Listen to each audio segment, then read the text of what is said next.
इस लेक्चर में हम डिस्कस करेंगे Boyle's law, Charles law, Avogadro's law और इनकी काइनेटिक पार्टिकल थ्योरी की जो इंटरप्रिटेशन है उसको डिस्कस करेंगे. Next, we will discuss diffusion and its factors, and there are two factors of diffusion. Next, we will discuss sublimation and its applications.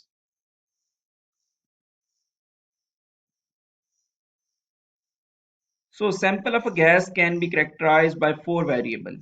अगर हमारे पास gas है तो उसमें फोर वेरिएबल्स हो सकते हैं. पहला number of moles, second volume, third pressure and fourth temperature. The relationship that expresses the influence of one variable to another with two variables constant is called gas law.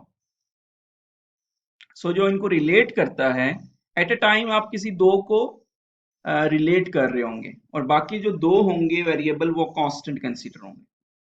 जैसे भी हम Boyle's law में discuss करते हैं, it state that for a fixed amount of gas at a constant temperature. तो यहाँ पे आप देख रहे हैं कि फिक्स्ड अमाउंट ऑफ गैस, इसका मतलब है कि नंबर ऑफ मोल्स भी कांस्टेंट है और यहाँ पे कांस्टेंट टेम्परेचर की बात हो रही तो टेम्परेचर भी कांस्टेंट है. तो ये जो नंबर ऑफ मोल्स और टेम्परेचर है ये दोनों कांस्टेंट है. The volume of gas is inversely proportional to pressure. कि जो वॉल्यूम है वो इनवर्सली रिलेट कर रहा है प्रेशर के. मतलब कि अगर वॉल्यूम आप डिक्रीज करोगे तो प्रेशर इंक्रीज होगा, ठीक है, और अगर आप वॉल्यूम इंक्रीज करोगे तो प्रेशर डिक्रीज होगा. सो यहाँ पे आप देख सकते हैं कि ये मैस के बढ़ने से यहाँ पे ज्यादा वेट पड़ा है तो उससे क्या हो गया कि वॉल्यूम डिक्रीज हो गया. जब वॉल्यूम डिक्रीज होगा तो यहाँ पे प्रेशर इंक्रीज हो रहा है क्योंकि ये जो पार्टिकल्स हैं ये ज्यादा मोर फ्रीक्वेंटली कोलाइड कर रहे हैं with the walls of this container. तो इसका मतलब सिंपल है कि वॉल्यूम और प्रेशर ये इनवर्सली प्रोपोर्शनल है. यानी अगर वॉल्यूम डिक्रीज होगा तो प्रेशर इंक्रीज होगा जैसे सिचुएशन में हुआ है, और अगर वॉल्यूम इंक्रीज होगा तो प्रेशर डिक्रीज होगा. अब यहाँ पे ये जो प्रोपोर्शनल साइन है इसको हमने खत्म किया तो इसकी जगह पे हम कांस्टेंट ऐड करेंगे, के ऊपर आ जाएगा. और नेक्स्ट हम ऐसा कर सकते हैं कि p को इधर v के साथ मल्टीप्लाई कर दें तो pv is equal to constant. Next हम इसकी kinetic particle theory interpretation discuss करते हैं. Effect of volume on pressure. क्या प्रेशर वॉल्यूम से क्या होता है? When a volume of gas decrease, volume जब डिक्रीज होगा the gas particle have less space to move around. तो उनके लिए अब कम स्पेस होगी जिसमें वो मूव कर सकते हैं. This result in more frequent collisions with the walls of the container. तो वो ज्यादा से ज्यादा कोलाइड करेंगे with the walls of the container, thereby increasing the pressure. Conversely, if the volume increases, the particle collide with the wall less often, decreasing the pressure. And next, constant temperature. The average kinetic energy of the particle remains constant. तो देखिए ना, kinetic energy तो depend करती है temperature पे और यहाँ पे टेम्परेचर तो हमने कांस्टेंट कंसीडर किया हुआ, तो इसका मतलब काइनेटिक एनर्जी तो इंक्रीज नहीं होने वाली, चेंज नहीं होने वाली, बल्कि ना इंक्रीज होगी ना डिक्रीज होगी. Since the temperature does not change, the speed of the particle does not change, but the frequency of the collisions with the container wall changes due to volume change. और frequency of collision जब increase होती है तो pressure increase होता है. Charles law. It states that a fixed amount of gas at a constant pressure. अब यहाँ पे आप देख पा रहे हैं कि n भी फिक्स है और p प्रेशर भी फिक्स है, कांस्टेंट है. The volume of gas is directly proportional to its absolute temperature. तो अब यहाँ पे हम वॉल्यूम को रिलेट कर रहे हैं टेम्परेचर के साथ. तो यहाँ पे आप देख सकते हैं कि ये टेम्परेचर इस पे मिल रहा है इस बीकर को और यहाँ पे पार्टिकल्स हैं, लेकिन यहाँ पे ज्यादा टेम्परेचर मिल रहा है. मीन T1 कम था और T2 ज्यादा है. ये थर्मामीटर से भी आप देख सकते हैं. तो अब क्या हुआ है, ये पिस्टन बेसिकली मूवेबल है, खुद से मूव कर सकता है. तो जब यहाँ पे पार्टिकल को ज्यादा एनर्जी मिली, उनकी जो काइनेटिक एनर्जी है वो इंक्रीज हो जाएगी और वो एक दूसरे से ज्यादा डिस्टेंस पे हो जाएंगे. इसकी वजह से वो ज्यादा वॉल्यूम ऑक्यूपाई करेंगे. मैथमेटिकली अगर हम देखें, volume is directly proportional to temperature, बिल्कुल ठीक है. Volume is equal to K T. तो यहां से हमने देख भी लिया कि जिस तरह से आपने टेम्परेचर इंक्रीज किया है उसके साथ वॉल्यूम भी इंक्रीज हुआ है जब प्रेशर और नंबर ऑफ मोल्स कांस्टेंट हैं, तब ये कंडीशन भी देखनी है आपने. सो प्रोपोर्शनल साइन को खत्म किया तो के आ गया हमारे पास. अब के की वैल्यू अगर हम फाइंड आउट करें that is equal to V over T. अब चार्ल्स लॉ की काइनेटिक पार्टिकल थ्योरी इंटरप्रिटेशन भी देख लेते हैं। First of all, what is the effect of temperature on volume? With the temperature of the gas increases, the kinetic energy of the particle increases. This means the particle move faster. To maintain constant pressure, the volume of the container must increase to allow the particle to travel further between collisions with the wall's container wall.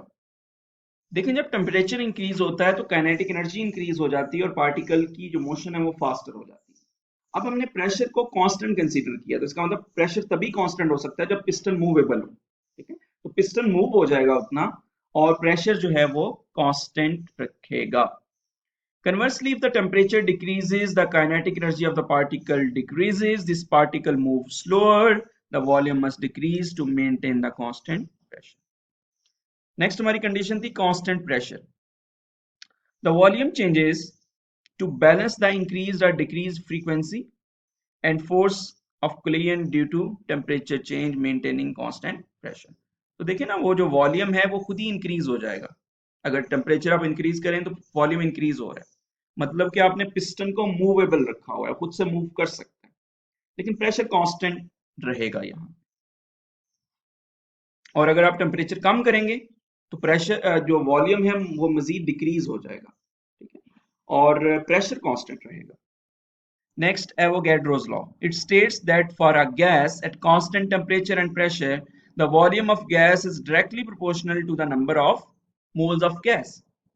यानी यहाँ पे जो हमारे पास constant है वो temperature भी constant है और प्रेशर भी कांस्टेंट है। तो इस सिचुएशन में जो आपका वॉल्यूम है वो नंबर ऑफ मोल्स पे डिपेंड करेगा। यहाँ पे आप देख सकते हैं। सो यहाँ पे अगर मैं नंबर ऑफ मोल्स देखूं तो जब नंबर ऑफ मोल्स इंक्रीज हुए हैं तो अब वॉल्यूम भी इंक्रीज हुआ है। कंडीशंस आपने माइंड में रखनी है कि टेम्परेचर भी कांस्टेंट है और प्रेशर भी कांस्टेंट है। तो यहाँ पे मैथमेटिकली हम इसको ऐसे लिख सकते हैं, V is proportional to N, V is equal to Kn, where K and N are constant, N is number of moles. Kinetic particle theory interpretation. Effect of number of particles on volume. तो क्या होता है कि जब हम number of moles increase करते हैं तो volume कैसे increase होता है? When the number of moles of gas increases, there are more particles colliding with the walls of the container. To keep the pressure constant, क्योंकि ये कंडीशन थी हमारी कि प्रेशर कांस्टेंट रहेगा, the volume of container must increase to accommodate the additional particle and maintain the same number of collisions per unit area. क्योंकि pressure तो constant रहना है, तो प्रेशर कांस्टेंट रहना है तो इसका मतलब वॉल्यूम आपको इंक्रीज करना होगा ताकि जो प्रेशर है वो कांस्टेंट रहे। Conversely, if the volume of the particle decreases, अगर पार्टिकल कम हो जाएंगे, the volume must decrease to maintain constant pressure. तो फिर वॉल्यूम भी कम हो जाएगा। मीन डायरेक्टली रिलेट कर रहा है ना। कांस्टेंट टेम्परेचर एंड प्रेशर, अगर टेम्परेचर कांस्टेंट है तो इसका मतलब है कि उसकी एनर्जी इंक्रीज नहीं हो रही।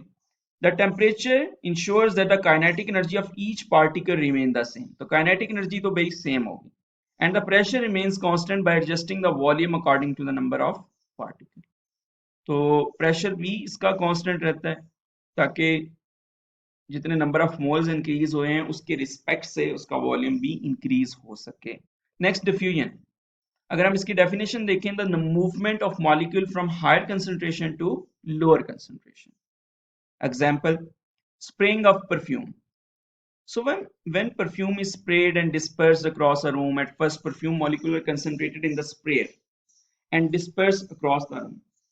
तो स्टार्ट में जब हम स्प्रे करते हैं तो जिस पॉइंट पे हम स्प्रे करते हैं उस पॉइंट पे इसकी कंसंट्रेशन ज्यादा होती है परफ्यूम की। आहिस्ता आहिस्ता फिर वो डिस्पर्स होनी शुरू हो जाती है। ठीक है, क्योंकि गैस के पार्टिकल्स हैं तो इन पार्टिकल्स के दरमियान में स्पेस होती है। ठीक है, तो वो जो परफ्यूम है उसके जो पार्टिकल हैं वो डिफ्यूज हो जाते हैं इस जो एयर के पार्टिकल्स हैं इनके दरमियान। However, as the perfume particle travel and collide, they disperse across the room, allowing the perfume to be detected even a distance from the source. तो काफी दूर भी हम इसको ऑब्जर्व कर पाते हैं, स्मेल कर पाते हैं। अब हम डिस्कस करेंगे diffusion process according to kinetic particle theory. So students, यहाँ पे ये अगर हम देखें तो लेफ्ट साइड पे हमारे पास हाइड्रोजन है और राइट साइड पे हमारे पास ऑक्सीजन है। जैसे यहाँ से हम इसको ओपन करेंगे तो क्या होगा कि ये पार्टिकल मूव होना शुरू हो जाएंगे। हाइड्रोजन के जो पार्टिकल हैं वो इस साइड पे मूव होना शुरू होंगे और ऑक्सीजन के पार्टिकल इस साइड पे। और काफी टाइम के बाद ये बेसिकली इक्विलिब्रियम सिचुएशंस में आ जाएंगे। तो यहाँ पे आप देख सकते हैं डिफ्यूजन की एग्जांपल है बेसिकली, कि जैसे आपने ये कलर है तो यहाँ पे आपने प्लेस कर दिया, तो आफ्टर सम टाइम ये पार्टिकल यहाँ पे इसकी कंसंट्रेशन ज्यादा है, यहाँ पे बाकी जो साइड है इस पे कंसंट्रेशन कम है, तो ये जो हायर कंसंट्रेशन है यहाँ से ये मूव करेंगे लोअर कंसंट्रेशन की तरफ। तो आप देख पा रहे हैं कि इस तरह से जो भी डिस्टेंस होगा पार्टिकल्स के दरमियान में, वहां पे जाके ये अ, अपने आप को फिक्स कर लेंगे, मीन डिफ्यूज हो जाएंगे। ठीक है, तो ये बेसिकली इक्विलिब्रियम स्टेट आ जाएगी। ये जो प्रीवियसली हमने डायग्राम देखी उसी की बेस पे अभी हम सारी बात करेंगे। When two different gases comes into contact, their particle begin to move together, both of their kinetic energy. Each type of gas particle move randomly in all direction. तो बेसिकली हम इसी की बात कर रहे हैं कि ये जो पार्टिकल्स हैं ये मूव होना शुरू हो जाएंगे। The random motion of these particles ensure that the particle from each of the two gases move into the other's gas space. तो जो हाइड्रोजन है वो ऑक्सीजन की स्पेस में चली जाएगी, ऑक्सीजन जो है वो हाइड्रोजन की स्पेस में आ जाएगी। This random and constant motion is the gas spread and mix up. तो mix up हो जाएंगी gases. The gas particle changes direction as they move and collide with each other. As they change direction, they spread out and move through the space available to them. तो move होना चाहिए और जो भी space उनको available होती है वहां पे वो चले जाते हैं। As the time goes on, that this random motion causes the particle to spread out evenly across the space. Eventually, the concentration of both types of gas particle is uniform across the entire space and equilibrium is achieved. Next, we will discuss the factors affecting diffusion. So basically, there are two factors. First one is the molecular weight, and second is the temperature. So molecular weight को हम according to Graham's law of diffusion discuss करते हैं। अगर इसकी statement देखी जाए, the rate of diffusion is inversely proportional to the square root of the molar mass of the gas particle. तो gas particle के जो मोलर मास है उसके स्क्वायर रूट के साथ ये इनवर्सली रिलेट कर रहा है। यहाँ पे हम इसको ऐसे लिख सकते हैं, rate of diffusion is inversely related with the square root of mass at constant temperature and pressure. Mean यहाँ पे हमने कंडीशन है कि प्रेशर भी और टेम्परेचर भी कांस्टेंट होना चाहिए। इसका मतलब ये हुआ कि क्योंकि इन्वर्सली रिलेट कर रहा है तो इसका मतलब जिसका मास कम होगा वो डिफ्यूज ज्यादा करेगा। तो जैसे हमने प्रीवियसली एग्जांपल देखी है हाइड्रोजन और ऑक्सीजन की, तो हाइड्रोजन का मोलर मास कम होता है, तो इसका मतलब है कि हाइड्रोजन जो है वो ज्यादा डिफ्यूज होगी, फास्टर रेट के साथ डिफ्यूज होगी, और ऑक्सीजन का मोलर मास ज्यादा होता है तो वो कम रेट के साथ डिफ्यूज होगी, मीन उसका रेट ऑफ डिफ्यूजन कम होगा। This means that a lighter molecule diffuses faster than the heavier one. According to kinetic particle theory, all the molecules at the same temperature have the same average kinetic energy. ये हम जानते हैं क्योंकि अब temperature भी constant है तो इसका मतलब है कि काइनेटिक एनर्जी भी कांस्टेंट होगी। Since kinetic energy is equal to half mv square, where m is the molecular mass and v is the velocity, lighter molecule have greater velocity than the heavier molecule with the same kinetics. तो यहाँ पे इसको understand करना है। देखिए अगर मैं ये फॉर्मूला माइंड में रखूं, half M V square that is a kinetic energy, तो यहाँ पे हमने ये बोला कि हमारा टेम्परेचर कांस्टेंट है। जब टेम्परेचर कांस्टेंट तो इसका मतलब है कि काइनेटिक एनर्जी भी कांस्टेंट होगी, क्योंकि काइनेटिक एनर्जी तो टेम्परेचर पे डिपेंड करती है। अब अगर काइनेटिक एनर्जी भी सब पार्टिकल्स की कांस्टेंट है तो इसका मतलब ये हुआ कि जिसका मास ज्यादा होगा उसकी वेलोसिटी यहाँ से कम होनी चाहिए। ठीक है, क्योंकि काइनेटिक एनर्जी तो कांस्टेंट है, प्रोडक्ट तो इसका सेम होगा सबका, तो जिसका मास ज्यादा उसकी वेलोसिटी कम, और जिसका मास कम उसकी वेलोसिटी ज्यादा। तो यहां से भी आप डिस्कस कर सकते हैं कि जो लाइटर मॉलिक्यूल्स हैं they will have greater velocity. Because lighter molecules move faster, they can travel greater distance in a given time than the heavier molecule, resulting in a higher rate of diffusion. Next, temperature. Diffusion rate increases with temperature. तो ये हम समझ सकते हैं कि ये क्यों increase होता है। एक्सप्लेनेशन देख लेते हैं इसकी। High temperature give molecules more energy, तो जब टेम्परेचर इंक्रीज होगा तो एनर्जी इंक्रीज हो जाएगी, which increase their kinetic energy. As the temperature increases, the average kinetic energy of the molecule increases. तो बेसिकली टेम्परेचर के साथ उसकी काइनेटिक एनर्जी इंक्रीज हो जाती है। Since kinetic energy is proportional to the square of the velocity, तो अभी हमने जो रिलेशन देखा, kinetic energy is equal to half M V square. तो काइनेटिक एनर्जी जो है वो डायरेक्टली रिलेट कर रही है वेलोसिटी के स्क्वायर के साथ। Higher molecule velocity at high temperature cause more frequent and energetic collisions between the molecules. तो जब काइनेटिक एनर्जी इंक्रीज हो गई, वेलोसिटी इंक्रीज होगी, तो कोलिजन जो है वो फास्ट हो जाएंगे, फैसिलिटेटिंग फास्टर डिफ्यूजन। तो इस तरह से डिफ्यूजन जो टेम्परेचर है ये भी डायरेक्टली रिलेट करता है डिफ्यूजन रेट के साथ। Next, sublimation. इसको ऑलरेडी हम डिस्कस कर चुके हैं। It is the process where molecule of substance solid state go to vapour state directly without going into liquid state. तो जैसे हमने आयोडीन की बात की, आयोडीन को जब आप हीट प्रोवाइड करते हैं, दैट डायरेक्टली वेपोराइज, वैसे सॉलिड स्टेट में होती है लेकिन डायरेक्टली वेपोराइज हो जाती है without going into the liquid state. अब अगर हम according to kinetic molecular theories को डिस्कस करें, we know that the molecule in constant random motion, ठीक है, ऐसे ही होता है, even when the substance is below the melting point, the average speed of the molecules is directly proportional to absolute temperature. तो ये भी हम जानते हैं कि जो काइनेटिक एनर्जी है वो टेम्परेचर पे डिपेंड करती है। If the molecules are below the melting point, तो ये चीज आपने माइंड में यहाँ पे रखनी है, ये कॉन्सेप्ट है। If the molecules are below the melting point, molecule जो है वो मेल्टिंग पॉइंट से नीचे है, and kept in the solid state by relatively weak intermolecular forces, तो वीक इंटरमॉलिक्यूलर फोर्सेस होंगी, क्योंकि पार्टिकल्स के दरमियान जो फोर्सेस होती हैं वो इंटरमॉलिक्यूलर फोर्सेस होती हैं, तो ये वीक होंगी। Then sometimes a molecule will have enough energy to break those intermolecular bonds and go into the vapor state. तो ये बेसिकली जो सब्लाइम मटेरियल्स होते हैं, ये ऐसे मटेरियल्स होते हैं जो बहुत कम इनका होता है मेल्टिंग पॉइंट, और जैसे इनको हीट मिलती है सफिशिएंट, तो ये डायरेक्टली चेंज हो जाते हैं, वो अपनी जो इंटरमॉलिक्यूलर फोर्सेस हैं वो मजीद कम हो जाती हैं, बॉन्ड्स ब्रेक हो जाती हैं, and they directly move from solid to gas phase. Example of the substance that undergo sublimation: carbon dioxide है, Kafur and naphthalene are materials that easily undergoes sublimation. So these are the examples. Next, applications of sublimation in our daily life. The solid air fresheners we often use in our cars and home rely on the magic of the sublimation.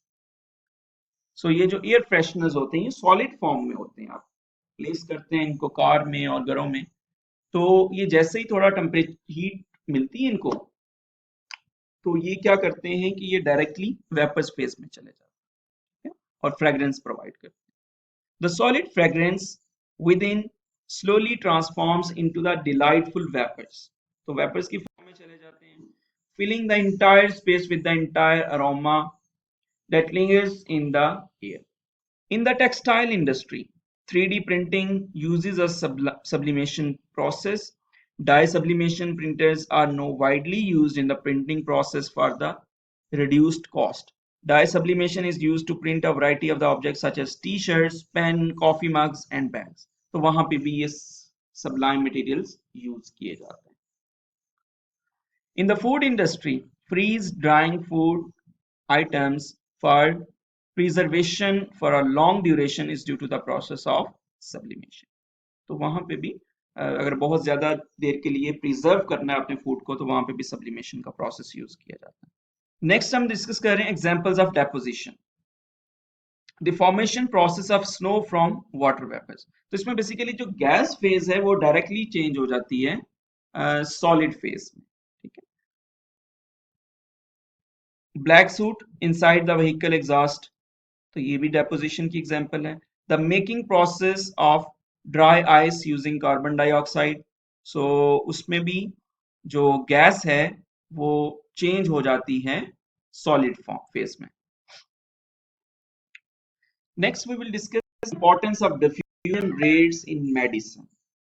Kinetic particle theory, it is the one of the most important theories for understanding drug distribution rates in the human body. Explanation: when you take a drug, whether it's take mouth are injected, it needs to diffuse from the injection side into bloodstream. Basically हमारी जो blood stream है उसमें ये चली जाती है, diffuse हो जाती है. The diffusion rate determines how quickly a drug reaches its target area in your body. तो हम जिस टाइप की मेडिसिन यूज करेंगे वो अपने टारगेट एरिया पे पहुंच जाती है. तो इसमें डिफ्यूजन रेट हमें ये बताते हैं कि वो कितना जल्दी पहुंच जाती है. Drug molecules need to spread through the different tissues and organs to reach your body cell where they do their work. जहां जाके वो इफेक्ट करते हैं. Higher level of diffusion usually means your drug will work faster. तो sometime हमें ऐसी medicine use करनी होती हैं जो बहुत फास्टली वर्क करती हैं. ठीक है, तो उसके लिए क्या होना चाहिए, हाई लेवल ऑफ डिफ्यूजन होना चाहिए. For example a fast acting drug like a pen relievers need to dissolve quickly to provide immediate pain relief.